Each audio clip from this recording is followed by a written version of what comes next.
तमिलनाडु के कुन्नूर में हुए हेलीकॉप्टर क्रैश में देश के पहले chief of defence staff Bipin Rawat का बुधवार को निधन हो गया। इस हादसे में रावत की पत्नी समेत कुल 13 लोगों की दुखद मृत्यु हो गई। वायुसेना के पूर्व उप प्रमुख शिरीष देव रावत के पारिवारिक मित्र थे। एनडीए के साथ अपनी अपनी सेनाओं के प्रमुख पदों पर रहने के दौरान तक दोनों की दोस्ती रही। मूल रूप से नागपुर निवासी शिरीष देव बिपिन रावत के निधन को अपनी व्यक्तिगत क्षति मानते हैं। यूसी न्यूज से बातचीत करते हुए देव ने बताया कि रावत में सिर्फ सैनिक का जज्बा और देश सेवा की भावना थी। देश के कई प्रमुख सैन्य ऑपरेशन का उन्होंने न केवल नेतृत्व किया बल्कि उसमें सफलता भी अर्जित की। सैनिकों के साथ उनका दिल से जुड़ाव था। देश के पहले चीफ ऑफ डिफेंस स्टाफ और पूर्व थल सेना अध्यक्ष बिपिन रावत अब हमारे बीच नहीं रहे। यह देश के लिए एक बहुत बड़ी क्षति है। तमिलनाडु के कुन्नूर में एक दुखद हादसे में देश ने बिपिन रावत को खो दिया। ये घटना जितनी दुखद है उतना ही बड़ा यह देश के लिए भी नुकसान है। इस नुकसान को किस तरीके से पाटा जा सकता है या पाटा नहीं जा सकता है ये भविष्य तय करेगा, लेकिन आज हम कोशिश करेंगे कि बिपिन रावत के व्यक्तित्व को समझने की, जानने की, और जिस तरीके से एक सैनिक के रूप में, एक सैन्य अधिकारी के रूप में उन्होंने अपनी सेवा दी वो किस तरीके से रही है। और नागपुर शहर में उन्हें जानने वाला मुझे नहीं लगता है कि जो शख्सियत मेरे साथ बैठी हैं उनसे ज़्यादा कोई जानकार होगा। मेरे साथ रिटायर्ड एयर मार्शल शिरीष देव सर हैं और ये संयोग की बात है कि जिस समय बिपिन रावत थल सेना अध्यक्ष थे उस समय सर इस पोजीशन में थे और देश को सर्व कर रहे थे। सर, सबसे पहले तो यही सवाल है कि ये जो क्षति बिपिन रावत जी के निधन के बाद हुई है इसको आप किस तरीके से देखते हैं और क्या मानते हैं? मेरे लिए तो ये पर्सनल क्षति है क्योंकि he was a great friend of mine and I will miss him. Both Madhulika and Bipin were very close to us, and he was actually a great motivator, and it's because of him that I had the courage to do what I'm doing today, that I become an entrepreneur and in a small way contributing towards Atmanirbhar Bharat. That's because he was such a personality that once he identified a cause, he never held anything back. And the cause that he identified with was Atmanirbhar Bharat. The cause that he identified was with fighting efficiency. The cause that he identified was empowering the soldier and taking decisions and reacting. You saw that in Doklam. You saw that when he was a corps commander, there was an ambush of Rajputana Rifles, and you saw how he as a corps commander organized the first surgical strike, and he was fearless. He was aggressive. He could judge what risks to take,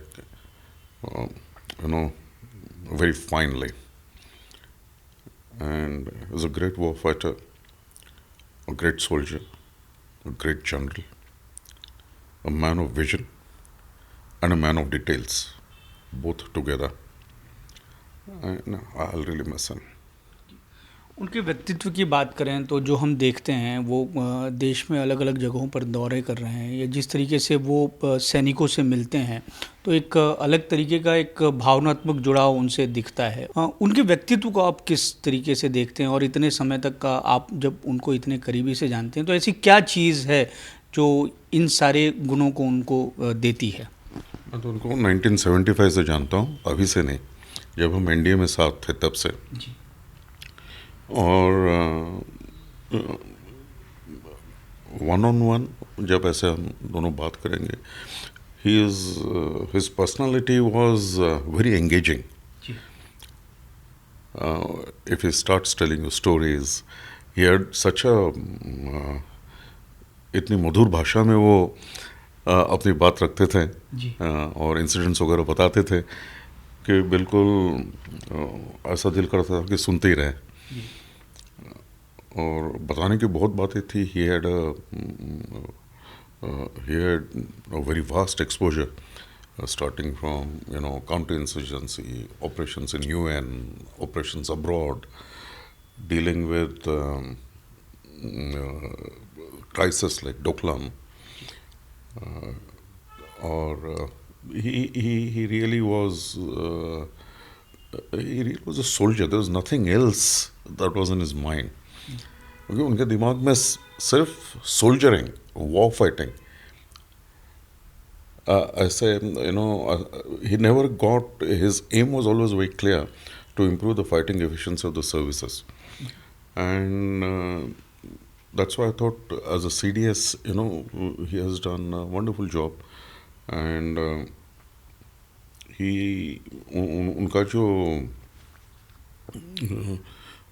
उनका जो connect था soldiers के साथ जी, मैं उस पर बात वो जो कनेक्ट था जी, वो आप ऐसा लगता होगा आपको कि एक जनरल है और एक सोल्जर है, तो जनरल ने सोल्जर के पीठ पे हाथ रख के थपथपा के उनको कैसा है, ऐसा.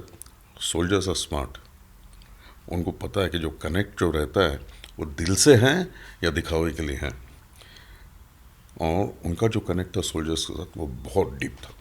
सरकार ने, केंद्र सरकार ने इतनी महत्वपूर्ण जिम्मेदारी उनको दी थी. हालांकि केंद्र सरकार के अपने कार्यकाल के दौरान बहुत सारे जनरल्स आए और बहुत सारे सेना प्रमुख आए, तो उन्हीं को जिम्मेदारी के लिए, इस महत्वपूर्ण जिम्मेदारी के लिए चूज़ किया गया. तो इसके पीछे का आपको कारण क्या लगता है, क्या हो सकता है? He was a thinking general. He had vision, and he has a reputation for delivering things. So that is why he was chosen as the first CDS. एक अंतिम सवाल कि आपके लिए तो ये व्यक्तिगत क्षति है, देश के लिए और देश की सैन्य सेनाओं के लिए आपको क्या लगता है ये कितनी बड़ी क्षति है? It's an irreparable loss.